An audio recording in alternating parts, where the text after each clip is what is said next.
Romantis, berawal konten foto random, kini Fauzi nikahi wanita yang jadi modelnya. Istilah jodoh rahasia Tuhan tampaknya benar menggambarkan kondisi yang dialami pria asal Jakarta usai iseng membuat konten foto seorang wanita yang ditemuinya di jalan. Siapa sangka lantaran tuntutan konten, kini sepasang anak muda ini bersanding di pelaminan dan resmi menjadi pasangan suami istri.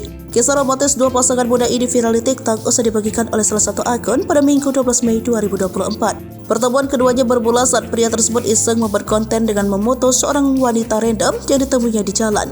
Memang, dalam akun TikTok Ahmad Fauzi, nama pria tersebut terlihat gemar membuat konten fotografi, mulai dari pedagang keliling UMKM hingga orang asing yang ditemui di jalan. Siapa sangka setelah menyerahkan hasil foto yang diambil secara diam-diam, komunikasi keduanya terus berlanjut. Semakin dekat, keduanya pun menjalin hubungan asmara hingga akhirnya memutuskan untuk menikah.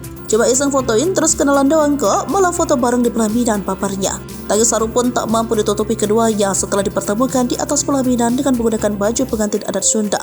Tampak air mata mengalir deras di pipi pria tersebut saat pujaan hatinya yang dikenal melalui peristiwa tak terduga akhirnya telah resmi menjadi istri.